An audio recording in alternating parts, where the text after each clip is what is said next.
respectful, industrious man. Jesus said that whatsoever you ask for in my name, I'll give it to you. The Lord Jesus Christ answered my request. I have watched you both grow into loving, kind-hearted individual, and I am grateful that you have found each other. I have seen them love grow stronger each day. I declare happiness, joy, good health, long life, and endless love on your marriage life. Before anything else, Jesus first. Jesus must be the center of your marriage life. I pray that you will lead not into temptation, but the Lord with His angels will deliver you from the evil one. Sharon, you pray for Peter, and likewise, Peter, you pray for Sharon.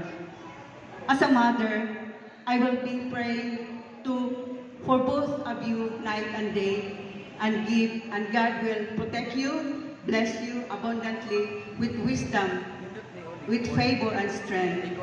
May He bless and multiply the works of your hands. May God prosper in everything that you do. By your works of your hand, the Lord will prosper you. May the God prosper you abundantly. As a young couple, as you walk through this new journey of marriage life, a mother's advice is to seek both God. You will both seek the Lord. Run to God and find refuge in Him, and surely He will shine His face towards you, and He will give you peace. In 1 Corinthians chapter 13, verse 4 to 8, love is patient, love is kind.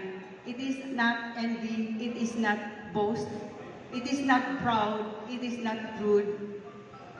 It is not self-seeking, it is not easy angered. It keeps no record of wrong.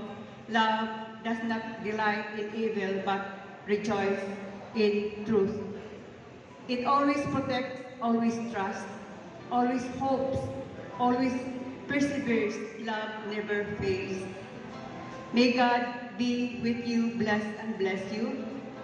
May you see your children's children serving the Lord, and may you know nothing but love and happiness and joy in the Spirit from the day forward in Jesus' mighty name. You must read the Bible every day.